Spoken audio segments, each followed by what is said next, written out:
கருத்து கணிப்பா கருத்து திணிப்பான்னு தெரியல. ஆனால் ஜெயலலிதா காலத்திலிருந்து நான் பார்த்துட்டு வர அரசியலில் என்றைக்குமே அதிமுக ஜெயிக்கும்னு கருத்து கணிப்புகள் சொன்னதா வரலாறே கிடையாது. இப்போது மக்கள் மனநிலை அறிந்து தான் கருத்து கணிப்பு. ஸோ ஒரு தடவை எம்ஜிஆர் வந்தார், கருணாநிதி வந்தார், ஜெயலலிதா வந்தார், கருணாநிதி வந்தார், ஸ்டாலின், அந்த மாதிரி மாற்றி மாற்றி தான் வராங்க நம்ம ஊரில். ஸோ எல்லா தடையுமே ஜெயலலிதா வரமாட்டார்னு முடிவு பண்ணி திமுக தான் ஜெயிக்கும்னு போட்டு மண்ணக்கவன கருத்து கணிப்பு நிறையா இருக்குது. கருத்து கணிப்புகள்னு சாம்பிள் சர்வே இது பண்ணக்கூடியவங்க சீஃபாலஜிஸ்ட். இது முதல்ல ஆரம்பித்தது அமெரிக்காவில் தான். கேலப் போல்ஸ்ன்னு பண்ணுவாங்க. இன்று ஜனாதிபதி எப்படி மூடில் இருக்கார், இன்று ஜனாதிபதி சாப்பிட்டாரா தூங்கினாரா ஆரம்பித்து வெளிநாட்டு கொள்கை வரைக்கும் பண்ணுவாங்க. சிஸ்டமேட்டிக்காக பண்ணாங்க. ஹிந்துவில் ஜி பாலச்சந்திரன் ஒருத்தர் இருந்தார், ஹிந்து பத்திரிகையில். டாக்டர் ஜி பாலச்சந்திரன், கமலா ஹாரிஸோட மாமா. அவர் இந்தியாவோட முதல் சீஃபாலஜிஸ்ட். அவரோட நான் ஒர்க் பண்ணக்கூடிய ஒரு அதிர்ஷ்டம் எனக்கு கிடைச்சிது. எப்படி பண்ணுறாருன்னு பார்த்தேன்.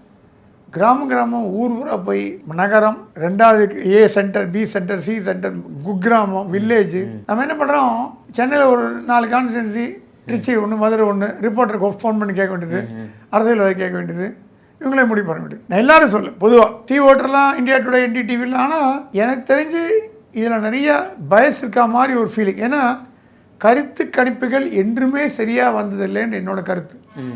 தப்பாக கூட இருக்கலாம். ஸோ கருத்து கணிப்புகளை வைத்து ஒரு முடிவு எடுக்க முடியாது. எக்ஸிட் போலை வச்சு ஒரு முடிவு எடுக்க முடியாது. ரெண்டும் சொல்கிறேன், கருத்து கணிப்பு சொல்கிறேன், எக்ஸிட் போல் சொல்கிறேன். எக்ஸிட் போல் வந்தாச்சு நேற்று. எக்ஸிட் போலில் என் நண்பர் ஒருத்தர் போய் கேட்டேன், எப்படி சார் எக்ஸிட் போல் பண்ணுறீங்கன்னு.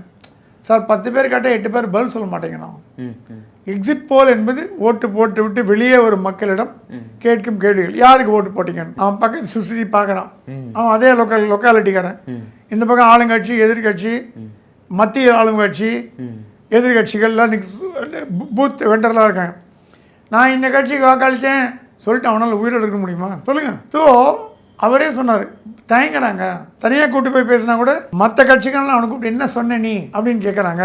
கையில் மை வச்சவனை தேடி கண்டுபிடிக்கிறது எங்களுக்கு பாதி உயிர் போகுது அவங்க சொல்கிற விவரங்கள். அப்புறம் சரி, அந்த போலிங் பூத் கிட்ட வேணாம், கொஞ்சம் தள்ளி போய் கேட்கலான்னா சைக்கிள் கார் எடுத்துன்னு ஓடி போயிடுறான் அவன். ஜனங்க எங்களை அவாய்ட் பண்ணுறாங்க. உண்மையாக என்கிட்ட சொல்கிறவடையவர் 10ல் 2 பேர் தான் நியாயமாக காதில் வந்து சொல்லிட்டு போகிறாங்க. மீதி எல்லாம் ஒரு ஹேஷியன் தான். அப்போ என்ன எக்ஸிட் போல் பண்ணுறீங்க நீங்கள்? என்ன மாதிரி எக்ஸிட் போல் அது? அது எல்லா பூத்துலையும் போய் எடுத்தீங்களா? முடியாத காரியம், முடியாது, நான் இம்பாசிபிள். மயிலாப்பூரில் எடுத்தீங்கன்னா எவ்வளோ பூத் இருக்குது, சைதாப்பேட்டில் எவ்வளோ பூத் இருக்குது, இப்போ ஹார்பரில் எவ்வளோ பூத் இருக்குது. அந்த பூத்தில் நீங்கள் வந்து கேட்ட ஆட்கள், சப்போஸ் ஒரு பூத்தில் 100 பேர் இருக்காங்க, 40 பேர் டிஎம்கேக்கு போடுறாங்க, 40 பேர் ஏடிஎம்கே, 20 பேர் விஜய்க்கு போடுற வச்சுங்க. நீங்கள் பார்க்க வர ஆட்கள் தப்பி தவறி 40 டிஎம்கே வந்துடுதுன்னா மீதி 40 நீங்கள் கணக்கு எடுத்துக்க முடியாது. ஒரு 20 பேர் டிஎம்கே வெளியில் வரான், எல்லாருமே உதயசூரியன்றான். உடனே அந்த தொகுதி மொழி உதயசூரியன் எப்படி முடிவு பண்ண முடியும்? நீங்கள் பார்த்தவர்கள் உதயசூரியன் சொன்னாங்க, நீங்கள் பார்க்காதவர்கள் பாரதிய ஜனதாக்கோ அதிமுகவுக்கோ விசிக்காக எதுக்காக போட்டுக்கலாம், நமக்கு தெரியாது. ஸோ இந்த எக்ஸிட் போல் என்பதும் ஒரு விஞ்ஞானபூர்வமாக எடுக்கப்பட்டதா என்றால் நான் அறிந்த வரையில் அது விஞ்ஞானபூர்வமாக எடுக்கப்பட்டதில்லை. ஒரே போல் கரெக்டான ரிசல்ட்ஸு மே 4ஆம் தேதி மாலை இல்லை பகல், நடுப்பகல் இல்லை மாலை வேலை ஒரு போகிறதுக்கு ரிசல்ட்ஸாக அறுதியானது, உறுதியானது. அதுவே கூட நான் சந்தேகப்பட்டேன். ஏன்னா சிவகங்காவில் வந்து கண்ணப்பன் ஜெயிச்சு ஜெயலலிதா ஃபோன் பண்ணி சொல்லி பி சிதம்பரத்தை ரீகவுண்டில் ஜெயிக்க வச்சாங்க. நம்ம அடிக்கடி மோடிஜி கிண்டல் பண்ணுவோம், ரீகவுண்ட் மினிஸ்டர் பாரு பி சிதம்பரத்தை. ஓகே. அதனால் அவர் கண்ணப்பன் கையில் எலெக்ஷன் ரிசல்ட் எடுத்து வந்துட்டார், சர்டிஃபிகேட்டை வாங்கி வந்துட்டார். திருப்பி உள்ள போய் சர்டிஃபிகேட் கொடுத்து சிதம்பரம் ஜெயிக்கான் பண்ண வச்சாங்க. அது உட்கட்சி விவகாரங்கள். ஆகவே அதுவே உண்மை இல்லாது இருக்கும் பொழுது தேர்தலில் வெற்றி பெற்று சான்றிதழ் வாங்கின பிறகு கூட ஒரு வேட்பாளரின் வெற்றி தோல்வி என்பது இறுதியாகாத பொழுது மீதி எல்லாம் எப்படிங்க இறுதியாகும்? வேடிக்கையா இல்லை? 50 ஆண்டு கால அரசியல் நான் பார்த்துட்டு வரேன். ஸோ இதெல்லாம் படிக்கிறவங்களுக்கு நல்லாயிருக்கும். இப்போ அந்தந்த கட்சியை சேர்ந்தவங்க ஹாப்பியாக இருப்பாங்க. உண்மை நிலவர பிரகாரம் பார்த்தீங்கன்னா இந்த எக்ஸிட் போல்ஸ், ஒப்பீனியன் போல்ஸ் முடிவுகள் ஆக்சுவல் முடிவுகளோட வேறு மாதிரியா இருக்குன்னு தான் எனக்கு தோணுது. இப்போ வந்து இதற்கு முன்பாக வந்து விஜய்க்கு தொடர்ந்து பல்வேறு அரசியல் விமர்சகர்களும் சரி பத்திரிகையாளரும் சரி அதிக சதவீதம் வந்து வாங்குவார், பல்வேறு இடங்களை பிடிப்பார் அப்படின்ற போல சொல்லியிருந்தாங்க. ஆனால் இப்போ இந்த வந்திருக்கிறத பார்த்தா விஜய்க்கு ரொம்ப சொற்ப வாக்குகள் தான், சொற்ப இடங்கள் தான் கிடைக்கும் அப்படின்ற போல சொல்கிறாங்களே, இது ஏற்புடையதுங்களா? ஆக்சிஸ் இந்தியா மட்டும்தான் விஜய் ஆட்சி அமைப்பார்னு சொல்லி. ஆமாம் ஆமாம், அவங்க மட்டும்தான் விட்டுருக்காங்க. ஆமாம், மீதி எல்லாமே வந்து திமுக தான் ஆட்சி அமைக்கும்னு சொல்லியிருக்கு. எக்ஸப்ட் ஒன்று ரெண்டு. சட்டசபை தேர்தலில் 70 90 தொகுதி வரும் ஆக்சிஸ் இந்தியா கருத்து பிரதீப் குப்தா சொல்லிட்டு ப்ரெஸ்ஸில் மீடியா கேட்டபொழுது, என்னங்க நீங்கள் எல்லாருமே வந்து விஜய் 20 30 தான் வந்தாங்க, நீ 90 100 சொல்கிறீங்க. இன்னொன்று பல்ட்டி அடிச்சு 30 குறைச்சிக்காங்க. என்னங்க இது வேடிக்கையாக இருக்கா? குறைச்சிக்கிறது என்ன கரியா வியாபாரமா? கரியா என்ன பண்ணுவாங்க, 1.25 கிலோ போடுவான், தராசு வச்சு பார்ப்பான், இல்லை மிஷின் பார்ப்பான், கூட வந்து எடுத்து வச்சிருவான், 1 கிலோ கொடுப்பான், அரிசியோ பருப்போ. அந்த மாதிரி வியாபாரமா அது? குறைச்சிக்காங்கன்னாரான். அதுலேருந்து கிரெடிபிலிட்டி தெரியல. நான் வந்து விஜய் கட்சியை குறை நினைக்காதீங்க. அந்த ப்ரொசீஜரல் ப்ராப்ளம் தான் நான் சொல்கிறேன். எந்த கட்சிக்கும் அகெயின்ஸ்டாக பேசல, எல்லா கட்சியும் எனக்கு பிடித்தமான கட்சிகள் தான். குறைச்சிக்கோன்னு சொல்கிறது தன்னிச்சையான முடிவுன்னா, கூட்டிக்கோன்னு சொல்கிறது தன்னிச்சையான முடிவு தானே. எப்படி கூட்டினீங்க, எப்படி குறைக்கிங்க? நீங்கள் வேண்டே குறைச்சிப்பீங்களா? நாளைக்கு இன்னும் 2 பேர் திட்டினா இன்னும் 2 குறைப்பீங்களா? என்னங்க வேடிக்கையாக இருக்கு. சரி, விஜய்க்கு என்னங்கிறத பலம் பலவீனம் அறிந்தவர்கள் அரசியல் நிபுணர்கள் சொல்கிறாங்க 25% வரும் அப்படின்னு. உண்மையாகலாம் பொய்யாகலாம். ஏன்னா தேர்தல் நாள் இன்றைக்கு அவருக்கு வந்த கூட்டம் சொல்லி மாளா தானாக சேர்ந்த கூட்டம். பிரியாணி கொடுத்தோ, சாராயம் கொடுத்தோ, பணம் கொடுத்தோ கூட்டப்பட்ட கூட்டம் இல்லை. வெளிநாட்டிலேருந்துலாம் வந்து ஒர்க் பண்ணியிருக்காங்க, பணத்தை வாரி அடிச்சிருக்காங்க கட்சிக்காக. விஜய் வந்து வாக்காளர்களுக்கு பணம் கொடுக்கலன்னு தான் நான் கேள்விப்படுறேன். ஒன்று இடத்த கொடுத்துருக்கலாம், பொதுவாக வாக்காளர்களுக்கு பணம் கொடுக்கல, ஏன்னா அவருக்கு எதிரானவர் அப்படின்னு கேள்விப்பட்டேன். இப்படி பாஜக கொடுக்காதோ வாக்காளர்களுக்கு, அந்த மாதிரி விஜயும் கொடுக்கலன்னு கேள்விப்பட்டேன். திராவிட கட்சிகள் கொடுக்கும், அதிகமாக போட்டி போட்டு கொடுக்கும். அப்படி பணமும் கொடுக்காம, தொண்டர்களுக்கு பணம் கொடுக்காம அவங்களே செலவு பண்ணிட்டு, பக்கத்தில் கையில் இருக்கிற இன்னொரு செலவு பண்ணிட்டு பண்ணும்பொழுது இது ஒரு நியூ ஃபினாமினன் மாதிரி எனக்கு தோணுது. தமிழக அரசியல் பார்க்காத ஒரு ஃபினாமினன் விஜய் என்ற ஒரு ஃபேக்டர். இது வரைக்கும் நான் பார்க்காத அரசியல். அது என்ன காரணம் அப்படின்னு நீங்கள் கேட்டிங்கன்னா, விஜய் களத்தில் இளைஞர்கள் இறக்கி விட்டார். 67 அண்ணா பண்ண ஒரு நல்ல ஒரு விஷயம். அப்போ கூட சொல்லுவாங்க, திமுக ஆளுநர் இருந்தால வரவும் போகிறவங்களாம் எம்எல்ஏ பதவி கொடுத்தாங்க, இருக்கலாம். ஆனால் அண்ணா சொன்னாலும் உண்மையான ஜனநாயகம் ஏழை மக்கள்கிட்ட இருக்குன்னு. காமராஜர் தோக்கடிச்சது யார்? மாணவர் தலைவர் பே. சீனிவாசன். காமராஜர் தோக்கடிச்சு ஒரு மாணவர் தலைவர் சீனிவாசன். அதற்கு பிறகு திராவிட கட்சிகளும் பாஜகவும் காங்கிரஸும் இளைஞர்களை முன்னிறுத்துவதில் தவறிவிட்டன. Wheelchair patient, stretcher patient, 70 வயசு 75 வயசு, ஒரு கட்சி சொல்ல எல்லாமே சீனியருக்கு முக்கியம். இப்போ திமுகவில் பார்த்தீங்கன்னா எல்லா சீனியர்களுக்கும் மந்திரிகளுக்கு எம்எல்ஏ சீட் உண்டு, எக்ஸப்ட் மனோஜ் தங்கராஜ், அந்த மாதிரி கையெழுதி சொல்கிறாங்க தவிர எல்லாம் கொடுத்துட்டாங்க. அதிமுகலையும் எல்லா எக்ஸ் மினிஸ்டருக்கும் கொடுத்துட்டாங்க.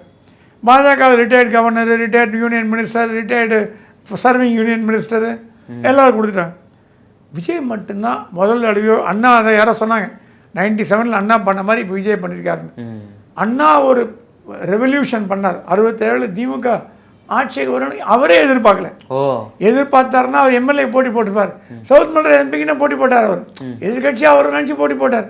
அப்புறம் எம்பி பதவி ராஜினாமா பண்ணி எம்எல்சியாக வந்தார். அந்த மாதிரி ஒரு புரட்சி வந்திருக்கா நமக்கு தெரியல. நம்ம எல்லாம் இங்கே உட்காந்துட்டு அவர் விஜய் சொல்ல முடியாது. ஆனால் ஒரு அசாதாரண சூழ்நிலை, தமிழ்நாடு கண்டறியாத ஒரு அரசியல் போக்கு வந்திருக்கான்னா விஜயால் வந்திருக்குன்னு நம்ம ஒத்துக்க முடியும். அது விஜய்க்கு சாதகமாக வருமானு கேட்டால் சாதனை புரிவதற்கு நம்ம வாழ்த்துக்களை தெரிவித்தோம். யாரும் அரசியல் வரக்கூடாது சொல்கிறது உரிமை கிடையாது நமக்கு. இவர் தான் ஜெயிக்கணும், இவர் தான் தோக்கணும் சொல்லலாம் உரிமை கிடையாது. மக்களாட்சி மக்கள் தேர்ந்தெடுக்கிற யாராக இருந்தாலும் அவங்க தான் முடிச்சோட மன்னர்கள். அதில் எந்த விதமாக பிடிக்கலன்னு அடுத்த வருஷம் மாற்றிடுவாங்க, அடுத்த நாள் மாற்றிடுவாங்க. ஸோ யார் ஜெயிப்பா யார் தோப்பாங்கிறது போகிறதுக்கு பதிலாக இந்த விஜய் என்ற ஃபேக்டர் பல பேரோட ஈரக்கொலையை நடுங்க வச்சு தூக்கமில்லா இரவுகளை கொடுத்துருக்கான்னு கேட்டிங்கன்னா வாஸ்தவம். திராவிட கட்சிகள் மட்டும் இல்லை, தேசிய கட்சிகள், காங்கிரஸ், பாஜக எல்லாத்துக்குமே ஒரு தூக்கமில்லா நிலையை கொடுத்துருக்குன்னா வாஸ்தவம்னு சொல்லலாம். சார், இப்போ வந்து பல்வேறு அரசியல் விமர்சனம் சொல்கிறாங்க, இந்த கருத்து கணிப்பு ரொம்ப குழப்பமாக இருக்குது அப்படின்ற போல சொல்கிறாங்க. சப்போஸ் வந்து 118 பெரும்பான்மை கிடைக்கலனா விஜய் யாருடன் கூட்டணி சேருவார்? கண்டிப்பாக வந்து திமுகவுடைய சேர மாட்டார், அதிமுகவோட சேர வாய்ப்பு இருக்குங்களா? அது சாத்தியமா? எனக்கு தெரிஞ்ச தமிழ்நாடு மக்கள் வந்து டெசசிவ் டெசிஷன் தான் கொடுப்பாங்க. ஏனோ தானோ கூட்டணி மெஜாரிட்டி இல்லாமல் அங்க அசம்பிளி எனக்கு தெரிஞ்சு நான் திருநாள் வரைக்கும் கேள்விப்பட்டதில்லை. ஒரே இதில் கலைஞர் மட்டும் தான் மைனாரிட்டி கவர்மெண்ட் பண்ணார். உங்களுக்கு தெரிஞ்சிருக்கும். மைனாரிட்டி கவர்மெண்ட் பண்ணார். அது காங்கிரஸ் வெளிலேருந்து பேக் பண்ணிட்டு 5 வருஷம் ஓடிட்டார். முடிச்சார், சக்ஸஸ்ஃபுல்லாக முடித்தார். ஏன்னா கலைஞர் வந்து தீர்க்கமான அரசியல்வாதி, அவருக்கு எப்படி கொண்டு போகணும்னு தெரியும். அதற்கு பிறகு எல்லாமே மெஜாரிட்டி தான். ஸோ இந்த தடவை நம்ம கணிப்பு தப்பாக போகலாம். அதுதான் அந்த கணிப்புகளுக்கு கூட அந்த 125 மேக்ஸிமமே அவ்வளோதான் வருது. 130 125 அப்படின்ற போது ஒரு ரியாலிட்டியில் அது வந்து குறைஞ்சி போச்சுன்னா, என்னை பொறுத்த வரைக்கும் தமிழக மக்கள் டெசிவாக ஓட்டு போடுவாங்க அப்படின்னு நினைக்கிறேன். ஒரு கால் கூட்டணி அப்படின்னு வந்ததுன்னா, விஜயோட தயவு தேவைப்பட்டதுன்னா விஜய் அதிமுக கூட போவார தவிர கொள்கை எதிரியான இதோட போகமாட்டார், திமுகவோட போகமாட்டார். நீங்க அடுத்த கேள்வி கேட்கலாம், பாஜக கூட்டணியில் சேர்ந்தா விஜய் நிலைமை என்ன? அது எடப்பாடி தான் அந்த கால் எடுக்கணும். பாஜக அதற்கான காயெல்லாம் எடப்பாடி நகர்த்துறதாகவும் சொல்றாங்க. ஆமா, இப்போ அவரை பொறுத்த வரைக்கும் அதிக எண்ணிக்கையில் எம்எல்ஏக்கள் எந்த கட்சியில் வருவான்னு பாத்தீங்கன்னா, பாஜகவோட விஜய் தான் அதிகமான எண்ணிக்கையில எம்எல்ஏ வருவாங்க. பாஜக 2ன்னா 20 வரலாம். ஸோ 2 பெருசா 20 பெருசான்னு கணக்கு பண்ணீங்கன்னா குழந்தை கூட சொல்லிடும். ஸோ அந்த எண்ணிக்கையில் நாட் பலம் பொருந்திய கட்சி என்ற எண்ணிக்கை இல்லை. Election is always game of numbers. எண்ணிக்கை தான் முக்கியம். ஒரு ஓட்டில் அப்பாவை தோத்துருக்காரு, ஒரு ஓட்டில் 80 ஜெயிச்சிருக்காரு, நம்ம பார்த்துருக்கோம் சரித்திரங்கள். ஆகவே எண்ணிக்கையில் அதிகமாக விஜய் வந்தாருன்னா, அதிமுகவுக்கு பலம் தேவைப்பட்டதுன்னா ஆட்டோமேட்டிக்காக அந்த திக்கை நோக்கி தான் போகும். அதனால பாஜக பிடிக்காதுன்னு சொல்ல முடியாது. அவங்க ஆட்சி அமைக்கணும், தப்பு இல்லை. அப்போ கூப்பிட்டாங்கன்னா அவரும் ஒத்துக்கலாம். அப்போ என்ன டிமாண்ட் வைப்பார், என்ன கொடுப்பாங்க, வாங்காங்க, என்ன மந்திரி சபையில் கூட்டணி கேட்பாங்களா, என்ன கேட்பாங்க நமக்கு தெரியல. ஆனால் விஜய் திமுக போகிறான்னு கேட்டிங்கன்னா சந்தேகம் தானே சொல்லுங்க. திமுகவை தான் தொடர்ந்து ஒரு எதிர்த்து வராரு. இவங்க 2 அரசியல் எல்லாம் சகஜம்ன்ற மாதிரி என்ன வேணா நடக்கலாம்.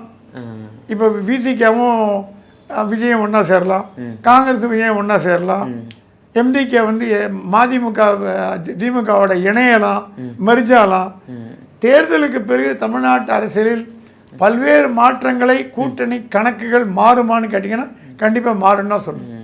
கோட்டையை பிடிக்கிறதுக்காக வந்து பல கூட்டணிகள் உடையும்னு சொல்றீங்களா? கூட்டணிகள் உடையும், ஆட்சி ஒன்றே தக்க வைத்துக் கொள்ளும் என்பதற்காக பல்வேறு விதமான நடவடிக்கைகள் எடுக்கப்படும். இப்போ கொள்கை, கட்டுப்பாடு, கூட்டணி, தர்மம், நியாயம் எல்லாம் காற்றில் விடப்படும். என் ஆட்சியை பிடிக்கணும் நீங்கள் சொல்கிற சிச்சுவேஷன் வராதுன்னு நினைக்கிறேன். வந்து ஒரு கால் வந்ததுன்னா அப்போ இந்த கணக்கெல்லாம் மாறுமானா கண்டிப்பாக. இப்போ வந்து ஸ்டாலின் அவர்கள் கொடைக்கானல் சென்று திரும்பிய உடனே வந்து இங்கே கட்சி நிர்வாகிகளை கூட்டி ஒரு கூட்டம் நடத்துகிறாரு. அதே போன்று விஜய் ஒரு பக்கம் இன்னைக்கு வந்து அவர் ஒரு ஆலோசனை கூட்டம் அனைத்து பாண்டிச்சேரி ப்ளஸ் தமிழ்நாட்டில் நின்று அனைத்து சட்டமன்ற உறுப்பினர் வேட்பாளர்களையும் அழைச்சி வந்து கூட்டம் நடத்தியிருக்காரு. இந்த கூட்டத்தில் என்ன விவாதிக்கப்பட்டது, என்ன மாதிரியான போக்குகள் அங்கே நடந்துன்னு இருக்கு 2 கட்சிகள்? சரி, 2 கட்சி, எல்லா கட்சிகளுமே ஐ திங்க் பாஜக தவிர மீதி எல்லாமே, காங்கிரஸ் தவிர மீதி எல்லா கட்சிகளுமே நிர்வாகிகள் மாவட்ட செயலாளர் கூட்டு பேசுகிறாங்க. சரி, தலைவர்களுக்கு எப்பவுமே இன்புட் கொடுக்கறது மாவட்ட தலைவர்கள், மாவட்ட செயலாளர், மாவட்ட தலைவர் அவங்க கொடுக்குற இன்புட் வச்சு தான் முடிவு பண்ணாங்க. ஸ்டாலின் கொடைக்கானலில் சொன்னாராம் 2வது அணை யாருக்குன்னு. அப்போ முதல் அணை யாருன்னு அவர் முடிவு பண்ணிட்டார். அவருக்கு தான் முதல்ல முடிவு பண்ணி அவர் பார்த்த நண்பர்கள், தெரிஞ்ச அதிகாரிகள், காவல்துறை, ஐஏஎஸ் அதிகாரிகிட்ட 2வது அணை யாருக்கு தெரியுமா உங்களுக்குன்னு கேட்டாராம். சில பேர் ஆச்சரியம், ஸ்டாலின் இந்த அளவுக்கு துணிச்சல் தைரியமாக இருக்காருன்னு அவரோட தன்னம்பிக்கை காட்டுறது. அந்த மாதிரி விஜய் வந்து அடுத்த முதல்வர் ஜோசப் விஜய் என்கிற நான் அப்படின்னு சொல்லி பிராக்டிஸ் பண்ணி ஆரம்பிச்சிட்டார். ஓகே ஓகே, அது நீங்க தப்புன்னு சொல்ல முடியாது. நம்பிக்கையின் அடிப்படை, நம்பிக்கை தான் வாழ்க்கைங்க. நம்பிக்கை, ஆமாங்க. அதனால எடப்பாடி பார்த்தீங்கன்னா கேபினெட் லிஸ்ட் போட ஆரம்பிச்சிட்டார். யார் யார் எந்த மந்திரி, இவர் எந்த ஜெயிப்பாரு, யார் தோப்பாரு, பிளான் பியும் போட்டாராம். இதுல 2 பேர் தோத்து போயிட்டாங்கன்னா அதுல 2 பேர் எடுத்துக்கிற மாதிரி. ஏன்னா நாட்கள் ரொம்ப குறைவு. 4ஆம் தேதி 5ஆம் தேதி வந்தால் கவர்னரை பார்த்து அழைப்பு கடிதம் கொடுக்கணும், மந்திரி சபை லிஸ்ட்டையும் கொடுக்கணும். அப்போ நைட்டில் உட்காந்து முடிவு பண்ண முடியாது. ரெடியாக வச்சுட்டோன்னா மாற்றங்கள் 1-2 பண்ணிக்கலாம். அதனால் ஸ்டாலின்கிட்டையும் மந்திரி சபை ரெடியாக இருக்குது, லிஸ்ட்டு பழனிசாமிகிட்டையும் லிஸ்ட் ரெடியாக இருக்குது. ஸ்டாலின் இந்த வாட்டி அமைச்சரவையில் பல முன்னாள் அமைச்சர்களாகவே வச்சுக்க போகிறார். ஏன்னா உதயநிதிக்கு பங்கு வேணுங்கிறதுக்காக கார்த்திக் மோகன், அன்பில் மகேஷ் பொழியாமொழி அந்த மாதிரி நிலையை யங்ஸ்டர்ஸ் எடுத்துக்கிறதா கேள்விப்படுறோம். ஏன்னா அடுத்த மந்திரி சபையோ இல்லை இந்த மந்திரி சபையோ ஒரு நடுவிலையோ தொடக்கத்திலையோ உதயநிதி முதலமைச்சராக வரதுக்கு வாய்ப்பு இருக்குது. அப்போ அவரால் ரன்னிங் டேஸில் அவருக்கு ஏற்ற ஓடக்கூடிய தான் போகணும். அவர் பின்னாடி நடந்து போகிறவங்க வந்து அவர் வேலைக்கு ஆகாது. கலைஞர் சொன்னால் இவர் சொன்னார் ஸ்டாலின், எங்கள் அப்பாவோட மந்திரி சபை கட்டி நான் சுமக்கிறேங்க, என் பையன் தப்பு பண்ணக்கூடாது, எங்கள் அப்பாவோட மந்திரி சபை என் பையன்கிட்ட கொடுத்து போனது தயாராக இல்லை. ஏன்னா மூத்த அமைச்சர் அப்படியே தொடர்ந்துட்டு வரேன். ஸோ மந்திரி சபையில் மாற்றங்கள் பண்ணால் ஸ்டாலின் முடிவு பண்ணார். எடப்பாடி என்ன பண்ணுறாராம், 50-50 பழைய மந்திரிகள், முக்கியமானவர்கள், மாவட்ட தலைவர்கள், கட்சிக்கு உழைச்சவங்க அவங்கள வச்சுட்டு சில இளைஞர்கள், யூத்து, கொஞ்சம் நல்லா சுறுசுறுப்பாக செயல்படக்கூடியவர்கள், பெண்கள், சிறுபான்மையினர், பழங்குடியின மக்கள், பட்டியலினத்தவர். திமுக அதிமுக பார்த்தீங்கன்னா அதிமுக இவங்களுக்கு முக்கியத்துவம் கொடுக்கும். பட்டியலினத்தவர் வந்து ஸ்பீக்கர் ஆக்கிட்டாங்க ஜெயலலிதா, தனபால. திமுக அந்த மாதிரி ஆக்க முடியல. வேற பட்டியலினத்துக்கு அதிக முக்கியத்துவம் கொடுக்குற திமுக அதிமுகங்கிற பேரை காப்பாற்றணுங்கிறதுக்காகவே பொது தொகுதியெல்லாம் நிற்க வச்சு அம்மா ஜெயிக்க வச்சாங்க. அந்த மாதிரி வேலைகள் எல்லாம். ஸோ எல்லா கட்சிகளுமே, ஏன்னா தேர்தல் முடிவுகள் என்பது பல சந்தர்ப்பங்களில் எதிர்பாராததாக இருக்கும். எதிர்பார்த்து வருது முடிவுகள் இல்லை, எதிர்பாராத வரதான் முடிவு. அப்போ நம்ம தயாராக்கிக்கணும். இப்போ ஜெயிப்போன்னு நினைச்சு வச்சு தோத்தா பயம் கிடையாது. என்ன எதிர்கட்சி வயசில் உட்கார போகிறோம், அவ்வளோதான். ஆமாம். ஆனால் தோப்போன்னு முடிவு பண்ணி ஜெயிச்சிட்டிங்கன்னா அப்போ கடைசி நேரத்தில் உட்காந்து நீங்கள் மந்திரி சபை ரிஸ்க் பண்ண முடியாது. ஆகவே எல்லா கூட்டணிகளுமே காங்கிரஸ் பாஜகவை தவிர மற்ற கட்சி அண்டி இருக்கு. அதிமுக, திமுக, விஜய் இவங்க எல்லாருமே ரெடியாக இருக்காங்கன்னா ஓரளவுக்கு ரெடியாக இருக்காங்கன்னு அர்த்தம். தயாராக இருக்காங்க. ஸோ அதே போல் வந்து விஜய் வந்து சிறுபான்மையினர் ஓட்டு ப்ளஸ் தலித் ஓட்டுகளை வந்து பிரிப்பார் அப்படின்ற போல் சொல்கிறாங்க. அது வந்து ஏற்புடையது அந்த கருத்து? அவங்க அந்த சமூக ஓட்டுகள் மட்டுமா தான் விஜய்க்கு போகுமா, இல்லை மற்ற சமூக ஓட்டுகள்லாம் போகாதா? இல்லை, நான் அப்படி நினைக்கல. என்னுடைய நண்பர்கள், நீங்கள் சொன்ன அந்த பகுதியை சேராதவர்கள், மேட்டுக்குடி மக்கள், உயர் ஜாதியினர், என்ன உடவு யூ கால் இட், அவங்க என்ன சொல்கிறாங்க, நான் ஓட்டுக்கு போகும்போது என் பேரன் கூப்பிட்டு, ஹலோ தாத்தா தாட்ஸ் கிண்டலா பிஸில் மறந்துடாத, எனக்கு ஓட்டு கிடையாது, பையன் 18 வயசு கீழே, 10 வயசு 12 வயசு, எங்கள் தலைவருக்கு ஓட்டு போட்டு வா, போடலாம் எங்கூட பேசாது. அந்த மாதிரி ஒரு த்ரெட்டு அவர் சொல்கிறாரு. எங்கள் புள்ள கூட சொன்னதில்லைப்பா அந்த மாதிரி, உன் இஷ்டத்துக்கு போட்டுப்பா, என் இஷ்டத்துக்கு நான் போடுறேன்னா. என் மனைவி கூட என்கிட்ட இது வரைக்கும் யாரும் ஓட்டு போடல. என் பேர பசங்களாம் எனக்கு கேர பண்ணுங்க, வந்தவொடனே கை காட்டு ஓட்டு போட்டியா, யாருக்கு கொடுத்தன, எங்கே எந்த பாட்டு நமக்குன்னு சின்ன பேர் சொல்லு, ஒரு உதாரணம். ஸோ இளைஞர்கள், சிறுவர்கள் அப்படியே கொண்டாடுற ஒரு தெய்வமாக விஜய் மதிக்கப்படுறாரு. அவருக்கு கிறிஸ்துவ வாக்குகளை மட்டுமே வச்சு ஜெயிக்கணும்னு அவசியம் கிடையாது. ஜெயிப்பாரா மாட்டாங்கிறது மக்கள் கிட்ட நம்ம கையில் இல்லை. ஆன்மீக பயணம்லாம் போயிட்டு இருந்தாரு. இல்லை, அது என்னன்னா அது கூட யாரும் கிரிட்டிசைஸ் பண்ணாங்க, தப்பு. ஏன்னா என்னை பொறுத்த வரைக்கும் தமிழ்நாடு என்பது மதத்திற்கு அப்பாற்பட்ட ஒரு மாநிலம். எல்லா மதமும் நம்ம சகோதரராக தான் பார்க்குறோம். எல்லா மதத்தினருமே, எல்லா வகுப்பு மதத்தினர், எல்லா மொழியினர், எல்லா ஜாதியினர், எல்லா வகுப்பினரும் நம்ம சமம் தான் பார்க்கறோம். அப்படி இருக்கும்போது தமிழ்நாட்டில் ஒரு செக்குலர், உண்மையாக ஒரு செக்குலர் ஒரு தலைவர் கிடைத்து விட்டார் என்றால் விஜய். சர்ச்சுக்கும் போய் அவர் மண்டிட்டது என்ன தப்பு? நம்ம கோயிலில் போனால் வேண்டி தோப்புக்கரணம் போடலையா? பிள்ளையார் தோப்புக்கரணம் போட்டால் கிண்டல் பண்ணுவீங்களா? அவர் கிறிஸ்டியனுங்கிறதுனால அவர் கிண்டல் பண்ணுறீங்க நீங்கள். அதே சாஷ்டாங்கமாக வந்து பிள்ளையார் நமஸ்காரம் பண்ணார், அதை நீங்கள் கிரிட்டிசைஸ் பண்ணலையே. திருச்செந்தூரில் போய் முருகனை வேண்டிட்டார. விஜய் ஒரு உண்மையான ஆன்மீகவாதி. யார் ஆன்மீகவாதி? மதங்களை கடந்த ஆன்மீகவாதி. நீங்க எத்தனை பேர் திருட்டுத்தனமா கோயிலுக்கு போறீங்க, எத்தனை பேர் திருட்டுத்தனமா பூஜை பண்றீங்க? அவர் ஓப்பனா சத்திர சமாதியாகம், அது ரொம்ப கஷ்டங்க. பண்ணிருக்கேன், 2 வாட்டி பண்ணிருக்கேன். 3 மணி நேரம் பட்டினி கிடக்கணும். அந்த யாகத்தை உட்காரத்துக்கு எனக்கு வயசாகிட்டு உட்கார முடியாது, சேர் போட்டு உட்காந்தேன், உட்காந்து யாகம் பண்ணணும். அது விஜய் பண்ணியிருக்காருன்னா ஹேட்ஸ் ஆஃப் டு ஹிம். அவ்வளோ சீக்கிரம் பண்ண முடியாது. ஆனால் இந்து மதத்தை மதிக்கிறாரா? மதிக்கிறார் விஜய். சில பேர் மாதிரி ஹிந்து பேரை வச்சுட்டு கிறிஸ்டின் போர்வேல நாடகம் ஆடுறவர் இல்லை விஜய். அந்த மாதிரி பல உதாரணம் சொல்லிட்டு போகலாம். விஜயோட செக்குலரிசம் பாராட்டத்தக்கது. அவர் கிறிஸ்டினா பிறந்த அவர் தப்பு இல்லைங்க, அது அவர் மதம், அது அவர் பெருமை கொள்ளலாம். அது இஸ்லாமியரோ கிறிஸ்துவரோ இந்துக்களோ அந்தந்த மதத்தின் பெருமை கொள்வது நல்ல ஒரு உதாரணத்துக்கு அடையாளம். நம்ம அதை தப்பா பேசக்கூடாது. ஆகவே விஜய்க்கு வந்து ஒரு குறிப்பிட்ட கிறிஸ்துவன் வாக்கு வந்திருக்குங்கிறத கொள்கையை நான் எடுத்துக்கொள்ள தயாராக இல்லை. கிறிஸ்துவத்தை மீறி இஸ்லாமியர்களும் இந்துக்களும் அதிக அளவு ஓட்டு போட்டிருக்கலாம். ஏன்னா நீங்கள் ப்ரொபோர்ஷன் பார்த்தீங்கன்னா இந்துக்கள், இஸ்லாமியர், 3வது இடத்தோட கிறிஸ்தியர்கள், 4வது சீக்கியர்கள், பௌத்தர்கள், ஜெயினர்கள், அப்படிதான் ஒரு லிஸ்ட் பர்சன்டேஜ் போய். ஸோ கிறிஸ்துவ வாக்கள் நம்பி ஒருத்தர் ஜெயிப்பாருன்னு கிடைக்க முடியாது. அதனால ஆனால் பலரும் சொல்றது என்னமோ அவங்க அப்படிதான் சொல்றாங்க. தப்பான ஒரு கண்ணோட்டம், அதே தவறான புரிதல். கிறிஸ்துவ வாக்களை மத்திய ஒரு ஜெயிச்சிட முடியுமா? கிடையாது. ஏன்னா அவங்க மைனாரிட்டி வாக்குகள், மெஜாரிட்டி வாக்குகள். இப்போ அப்படி பார்த்தீங்கன்னா திமுக பல தடவை இந்துக்களுக்கு எதிரான கட்சின்ற மாதிரி பேசுகிறாங்க. திமுக உறுப்பினர்கள் யாருங்க? இந்துக்கள் தானே. மெஜாரிட்டி 80% இந்துக்கள் தானே அவங்க. செக்குலர் இந்துனாலும் சொல்லிக்கலாம். ஆனால் இப்போ ஒரு காலத்தில் கலைஞர் வந்து பிடிஆர் பழனிராஜன் பொட்டு வச்சு அவருக்கு மட்டும் தான் பர்மிட் பண்ணுவார். அப்புறம் நம்ம ஆழ்வார் ஜெகத் ரட்சன் மட்டும் தான் பர்மிட் பண்ணுவார். இதை பொட்டு வச்சு அழுடாம் பாரு, என்ன ரத்தம் வச்சிருக்கேன்னு கேட்பார். ரெண்டு உதாரணம் வந்து பிடிஆர் பழனிராஜன், ஜெகத் ரட்சன். இப்போ குங்குமம் போட்டு சந்தனம் போட்டு வைக்காத திமுக அமைச்சர்கள் யார் இருக்காங்க? ஸ்டாலினை தவிர, அவர் மகனை தவிர எல்லாம் போட்டு தான் வச்சுக்கிறாங்க. ஸோ வாழ்வியல் மாறி வரும் ஒரு சூழ்நிலையில் அவங்களோட அதுக்கு சிலுவை போட்டால் தப்பு கிடையாது, இஸ்லாமிய தொப்பி போட்டால் தப்பு கிடையாது, போடுறதில்லை அவங்க, அவ்வளோதானே தவிர. ஆகவே ஜாதி மதங்களை கடந்து அரசியலுக்கு வந்திருக்கோமானா அந்த நிலைக்கு நம்ம வந்துட்டோம் அப்படின்னு தான் எனக்கு தோணுது. ஓகே, மிக்க நன்றி ஐயா. நேரில் வந்து பல்வேறு தகவலை பகிர்ந்தமைக்கு நன்றி.